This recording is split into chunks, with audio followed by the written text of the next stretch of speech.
Hello and welcome to the latest episode of the FPL Affairs podcast, the podcast that strips back to lay bare our season-long love affair with FPL.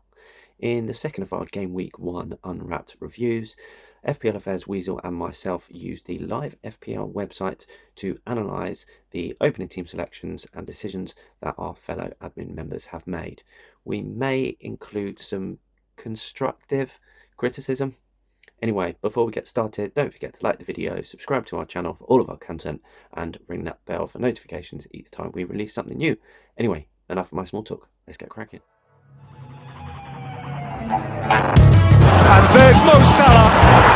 There goes Haaland. He's on his way again. He's hungry. He scored.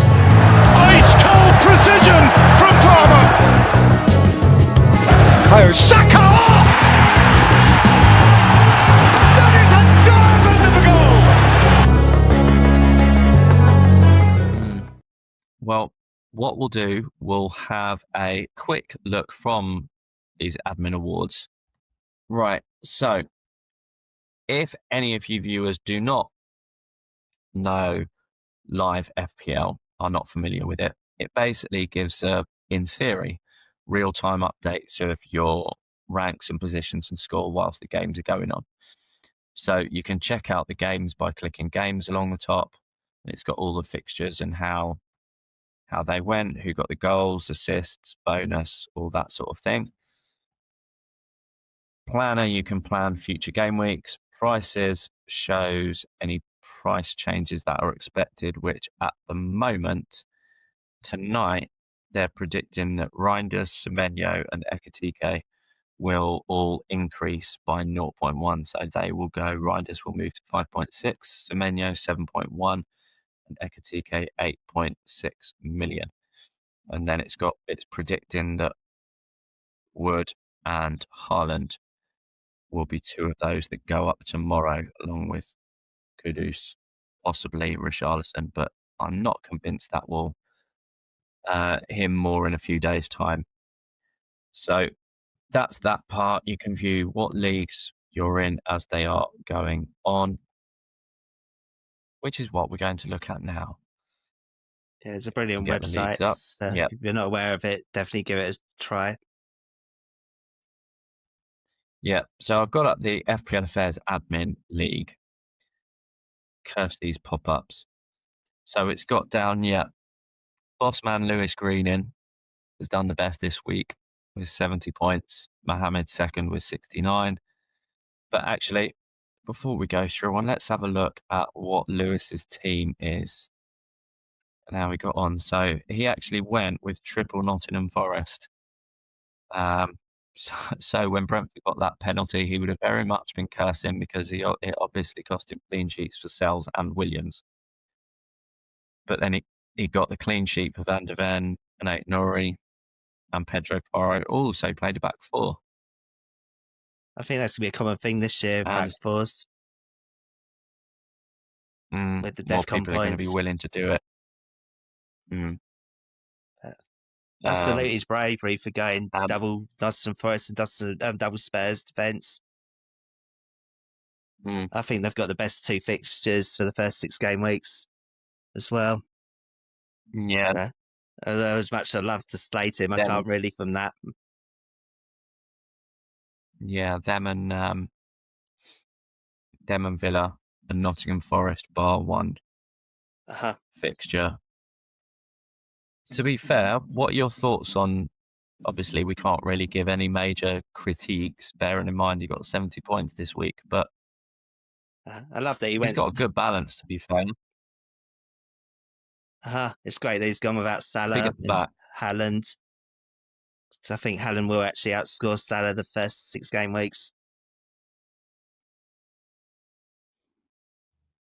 So he's gone big at the back. A little bit painful with Saliba on the bench, though, to be fair, with 9 points. Yeah, he's going to have some massive benching decisions to make. And make the mistake that I made last year when I had 399 points on my bench for the whole season. So, yeah, I'd probably take some money out the bench.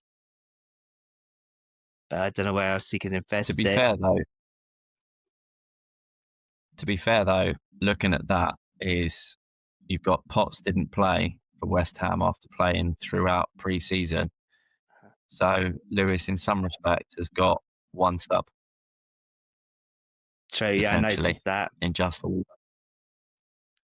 Um, and it was why in the last couple of weeks, where so many content creators and things were about people switching from 3-4-3s to 3-5-2s and getting in and I kept pronouncing it wrong. It's gooey, isn't it? Mark Gee. I thought everyone was saying gooey, but it actually isn't. Is it not? I'm not sure. I will have to check that for next week, but he didn't play at all. And again, because I got burned twice last season, and there was all that Barco at Brighton euphoria that people went with him as their 4 million defender, and then he got a loan to somewhere in Spain. I was one of them. And everyone was, and yeah, stuck with him. And I just thought, I don't want to have benching headaches, so I don't want a 4.5 million forward. And unfortunately, there wasn't really any obvious 5 millions or 5.5s, although after yesterday, there's a 5.5 million Sunderland attacker who, if I were to do a transfer to try to raise funds, I'd consider that. But he was great last season, so I'd recommend it. No, he was on my radar. So moving on. On from Lewis's, what's Mohamed got? And also, interesting enough, neither of these have used a chip. And I think actually, what was funny, Mohamed, bless him, he kept, after we'd done the first draft video, he kept on each time he did any major changes, he posted it in our admin group, and he was just like, FPL Affairs Magpie, what do you think? So it's like he wants my approval with every single draft. You are the veteran and master. And you got the best rank out of all of us. To some degree. What, 6,000 in the world over the last 3 seasons? So, yeah, I've definitely taken on your advice from previous podcasts in my own team. Without blowing my own trumpet. Or, yeah, I won't be this nice to you every week, by the way. No. Although this is my 16th season, only the last 5 have I actually played it properly and paid attention to it and made sure I've not missed any deadlines and so on. And the first 2 of those seasons, of these 5, I finished 700 and odd. So I think if I carry on the way I've been playing and what I've learned in the last 3 or 4, and hopefully that 6,000 in the world over the last 3 years will drop once again, because one of those 700k finishes will drop off the end of the 3-year rank. Brilliant. But anyway, we're going off the point. So let's have a peek at Mohamed. Any dodgy decisions in your opinion from that? And I've got one who I have not even heard of. Yeah, who is Doak? Is that Noak? Yeah, he's Man United, it looks. I think it's Liverpool. No. It's Liverpool, isn't he? I think I know who it is. I think I know who it is now. I think they sold him for something like 20 or 25 million to one of the mid to lower table teams, possibly. I can't remember who it was now. But Mohamed's probably put him in thinking, right, he's gone from a Liverpool nobody to who's probably 4.5 million midfielder. And he could have picked King or Potts to fill that slot. But he's got again, he was brave and went double Spurs defence. I personally didn't have the bottle to do it after last season. And he's got, I think one thing I've noticed actually with this is he's had the bravery of going with triple Spurs and triple Chelsea, despite the fact I said numerous times how pre-season take with a pinch of salt. You have no idea who's actually going to start well with the fixtures. So tripling up is just too much of a risk at the start. And then he's also got double Villa, double Burnley, double Man United. A lot of double ups in there. Yeah, I can get the triple up. Yeah, Yeah, Chelsea and Spurs triple up I get because they have got the best fixtures, and same with Villa, as you said earlier. But the Burnley one, a lot of people are doing that, the double up on the keeper and the defender, which I don't get at all. They might have had the I've most done that, to be fair. Yeah, they might have had the best number of clean sheets last year, but I think it's just too risky to do in the Premier League. a lot of the stats, I think, expected goals conceded and actual goals conceded and so on, is that Leeds were actually better, but the main difference was Trafford for Burnley and Meslier for Leeds. Uh-huh. That was the main difference from what I've heard. Yeah, that's my stat point. Now, obviously, Trafford saved them a lot last year. Mm. And obviously now he's gone.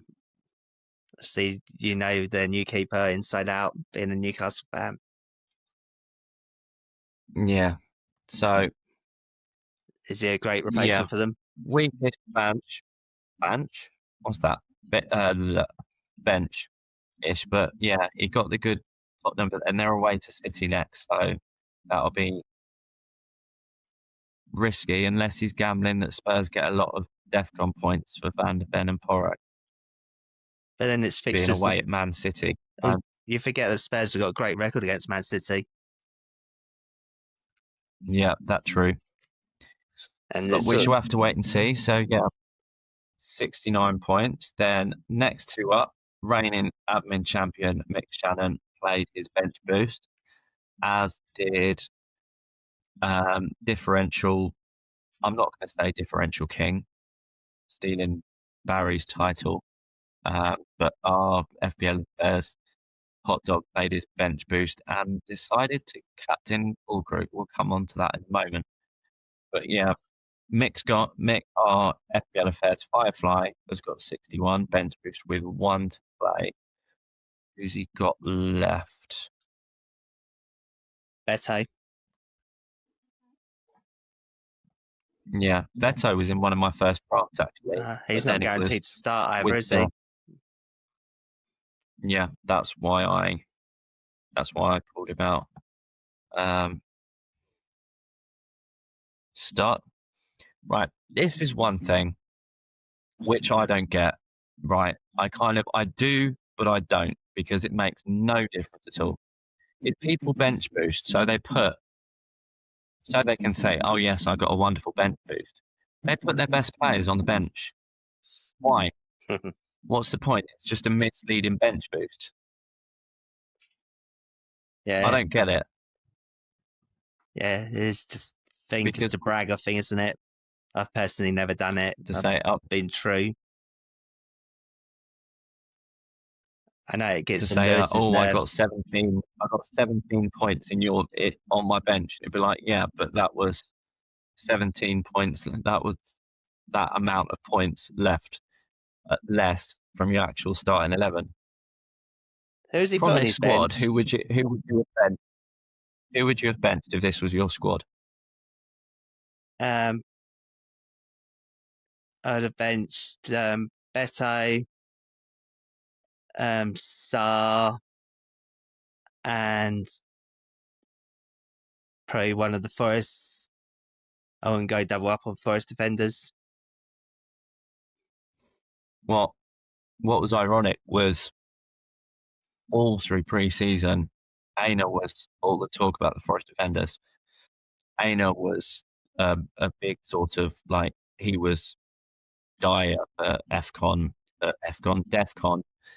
If they happened last year, he was terrible compared to Williams, Murillo, and Milenkovic. Yeah, out to 4 Forest defenders. Aina was the only one to get DEFCON today. So, but yeah, I would have probably benched Beto, obviously Dubravka,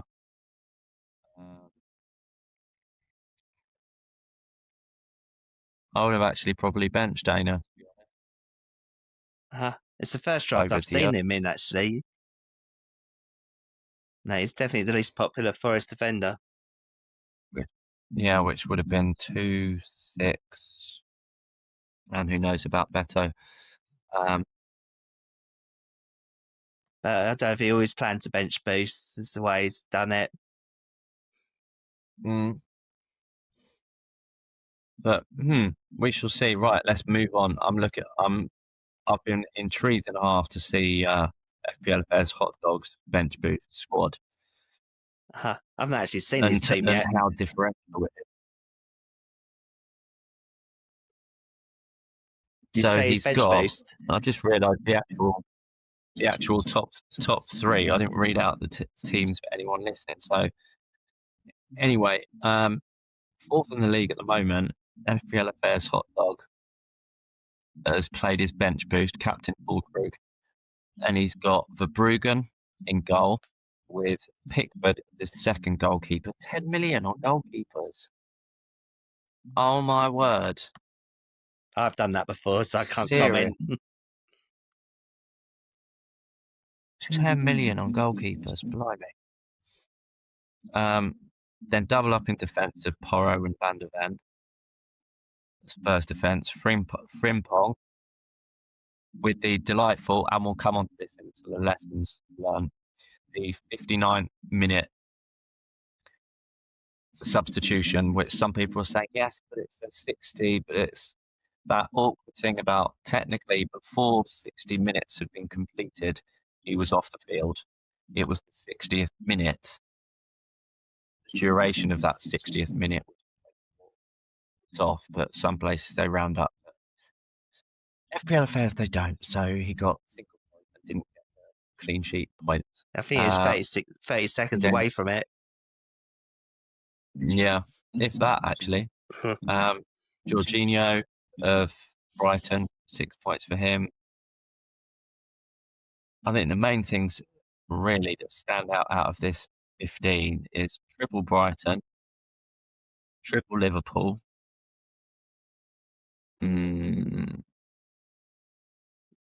Yeah, so as well as Jorginho, he got Wirtz, Reinders.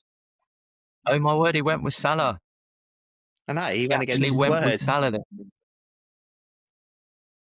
I was shocked when I saw that earlier. Welbeck, Fulkrug captain, Watkins, and then he's got on his bench Pickford, Enzo, Murillo, and Anderson of Fulham.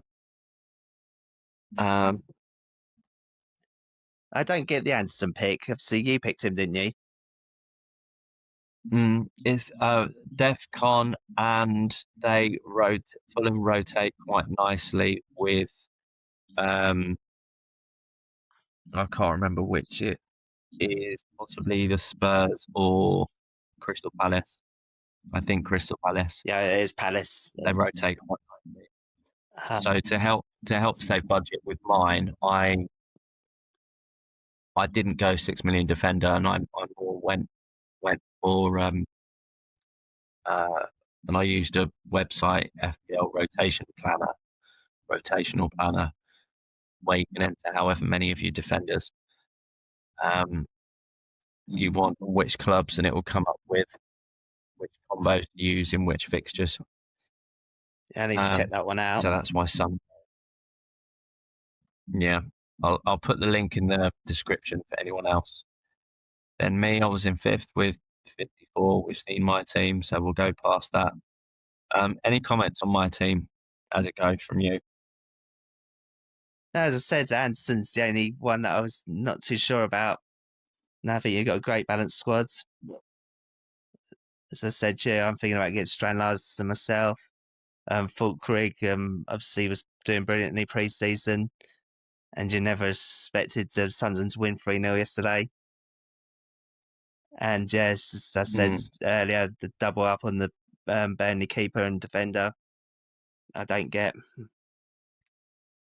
Part of the reason I went with those two was because they are facing Sunderland with Burnley at home in game week 2.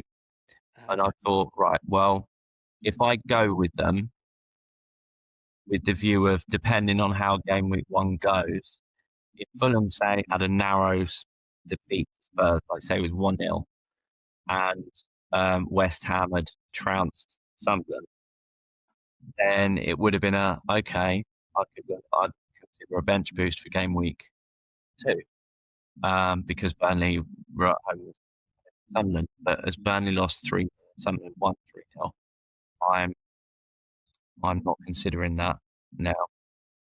But okay, I want to be some whiny. There's not too much whiny or complaining about some things or bad picks. I noticed that you changed your defence last minute as well to what you put on your previous podcast video. Didn't you have How Milankovic much in your of them? first draft in the video? Oh, yeah, I think what it had been, I was looking at funds and switched. And I kept changing between. I had Van de Ven for quite a while, Yeah, same here. and then I changed him to Porro, and the Porro slot, actually, I had Tarkowski in there, but then with the news that Branthwaite was injured, I was worried that the Everton defence wouldn't be as strong and wouldn't keep as many clean sheets. So I took out the 5.5 Tarkowski, replaced him with the 5.5 Porro, I totally and agree with that, mate. didn't want to go double Spurs defence, so that freed up a 4.5 mil slot, which I can't remember who I put in that one now, which one it was. It might have been Richards, it might have been, no, it was Anderson that took that spot, because he's 4.5.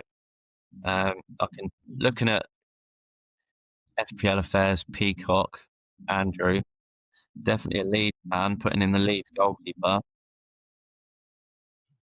and playing bench boost with Captain Bowen. What are your thoughts on his team? Reading it out: Romero, Diouf, Milenkovic, Bruno, Gakpo, Bert, Palmer, João Pedro, Captain Bowen, and Watkins. I actually really like his squads. He's got no Haaland, no Salah, like myself. Now, obviously, the Leeds keeper, good. He's blinded by his love for Leeds United. He's hoping for But a then lot he's of got save Sanchez points. as the other goalkeeper. He's got Sanchez as the other goalkeeper, so Sanchez will most probably start most games. True. Obviously, he's gone on the Diouf bandwagon. He did absolutely nothing. He's got, but if you look at Andrew's nose, what I would say the main mistake really that I would say looking at that is he's gone too light in defence and too heavy in the attacking eight, because Bruno, Gakpo, Wirtz, Palmer, João Pedro, Bowen, Watkins, most people any of those would be starting every single week, irrelevant of fixtures. Any of those 8. Certainly now, Reinders has started how he started, and he's got one 5.5 defender, one 5 mil defender, 2 4.5s, and a 4. Yeah, he's covered though. If Pedro gets benched or if Reinders does and don't play, he's got a very good 8th He's attacker. got a decent attacking option. Benching headache each huge week ones.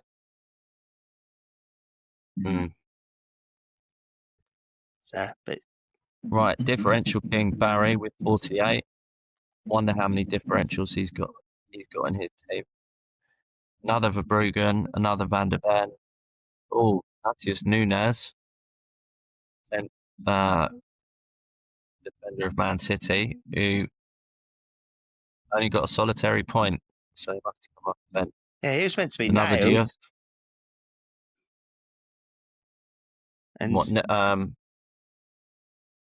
And good old Pep played Lewis instead. And then Lewis got an assist. Wirtz, Saka, Palmer, Kudus in midfield with Salah, and then João Pedro at full crew up top. And then he's got Guiu on the bench. Gehi also on the bench. Who might go to Liverpool, so he'd complete a triple up for Barry and Konza, which is quite ironic that although getting sent off, he's still got 3 points. Yeah, something's not quite right there. Well, the sending off was something like 62nd minute. 0-0 draw, 62nd minute. So he'd just gone past the threshold to get the clean sheet point. So that therefore obviously would put him on 6. Then he loses 3 points for getting sent off. But yeah, he still gets 3. Yeah, he should lose the clean sheet points too, but it's maybe just me being harsh. Well, if Villa would have conceded, he would have still lost the clean sheet points, so he would have finished on -1 then. Yeah, they got But very anyway, lucky there, the owners for him. Your no Salah, no Haaland team, we'll come on to that. We've been on that admins assemble, so that, for anyone that doesn't know, that's where some of us admins discuss and create a team collectively. And last season we finished 12k in the world ish, roughly, with that. We had a few dilemmas on that. Oh, I pressed the wrong link.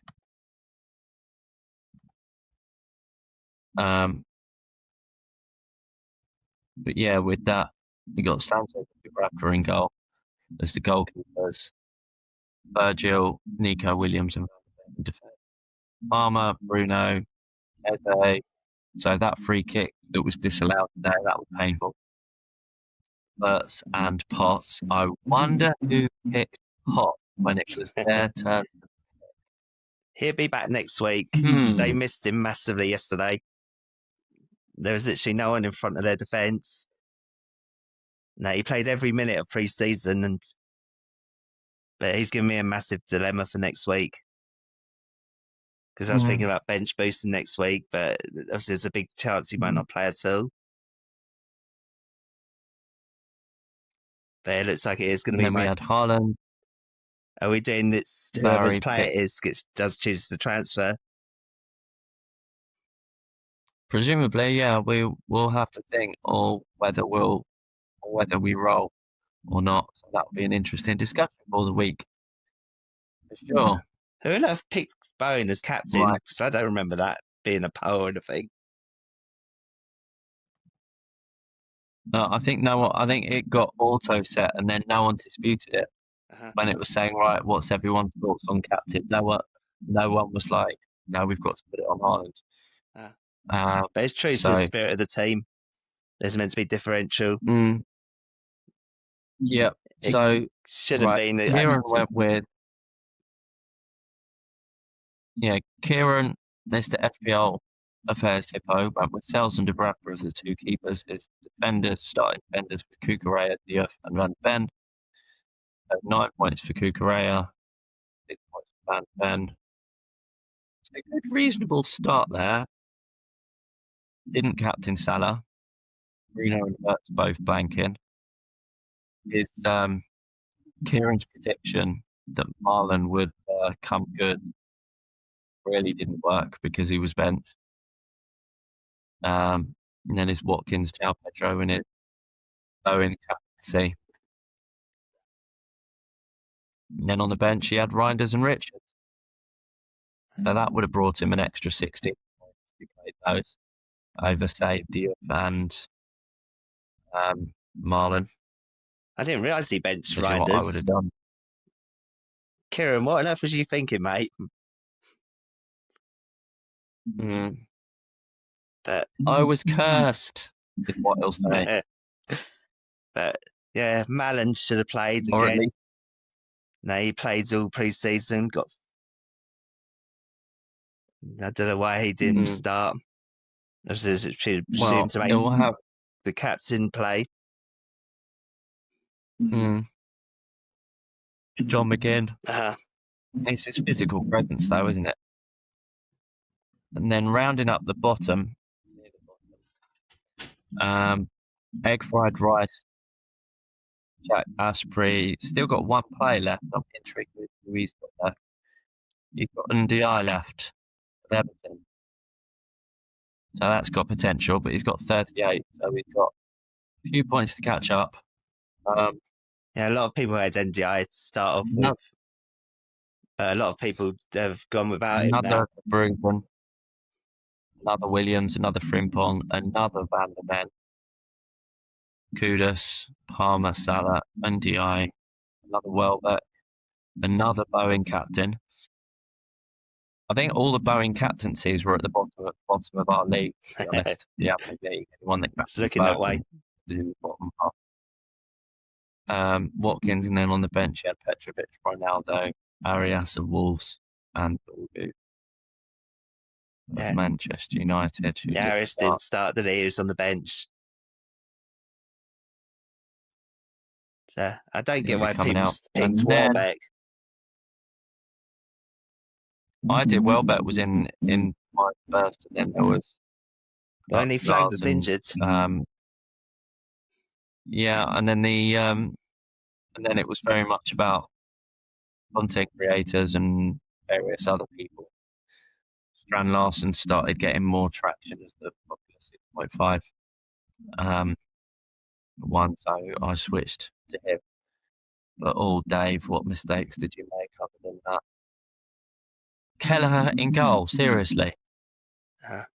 He's blinded by his double goalkeeper.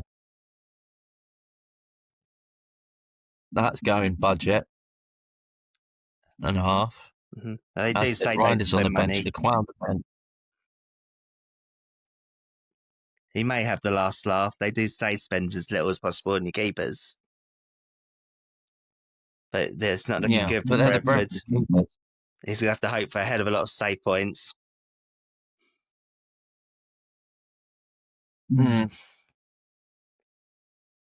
yeah, with that, the only ones for him to return are Salah's captaincy and Maguire coming off the bench. Everyone else blanked. Yeah, to his credit, he was incredibly unlucky. No one could have predicted that Sunderland would have won 3-0. I don't know what the odds were on it. Yeah, because otherwise he would have got, or should have got some returns from both Keta and Fulgrim. Yeah, pre-season, they're both on fire. That's I can see why he did it, and obviously is a rotation risk. Dave, the only way is up. The only way is up. Where you can find us and how to get in touch, there's our league code down the right-hand side, as well as my 3-year overall rank of 6,052, which, to be fair, was Weasel's suggestion that I include that on the slide when he found the website at the end of last season. But yeah, if your choice of contact is email in lowercase, straight fplaffairs@gmail.com. On X or Twitter, our group handle is FPL Affairs, although you're on there with your own personal Weasel one, aren't you? I am. You can find me under FPL Affairs Weasel. So please follow me and I'll follow you back. And let us know in the comments if you've watched this podcast after seeing me plug it on X.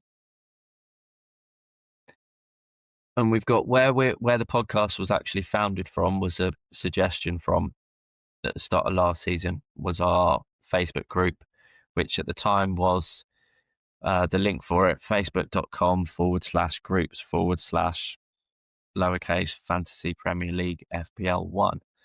But if you can't be bothered typing all that in, just go into Facebook and search the groups and enter FPL Affairs and it should come up straight away, not a problem. And hopefully get us over 65. Yeah, we're trying to get over 65k. We're creeping I think there. We're 100 off now. So fingers crossed. If you're not part of it, then join it. YouTube. If you're watching us on YouTube, you should know that our handle is at FPL Affairs, and on Spotify the link below, which will get put in the description. But yeah, please, if you liked any parts of these videos, if you felt I've waffled on, if I have, or, well, either of us have not been critical enough or taken the mick or taken the Michael out of any of the other teams enough, then please tell us and we shall try to banter about their teams a little bit more next time. Definitely. We were too Yeah. nice this week in the end. But yeah, Yeah, be warned, so- fellow admins, next week. Yeah, so thanks for watching, everybody. So Mr. Weasel and I will be back later in the week to go through our final decisions, whether we have stuck or whether we have gambled with any, or whether Paul's taken a -4 at all to try to seek an upside turnaround from it. But that should probably come out on Friday morning. On Wednesday at some point, you shall come out FPL Affairs Swan, aka Barry, the Differential King, his differentials video, which this week or this past week was on budget midfielders. So we shall see who his choice is for next week. So all that's left to say is thank you very much and keep your FPL affairs for next game week under wraps until the deadline. Goodbye, everybody. Good night, everyone. Don't forget to like and subscribe.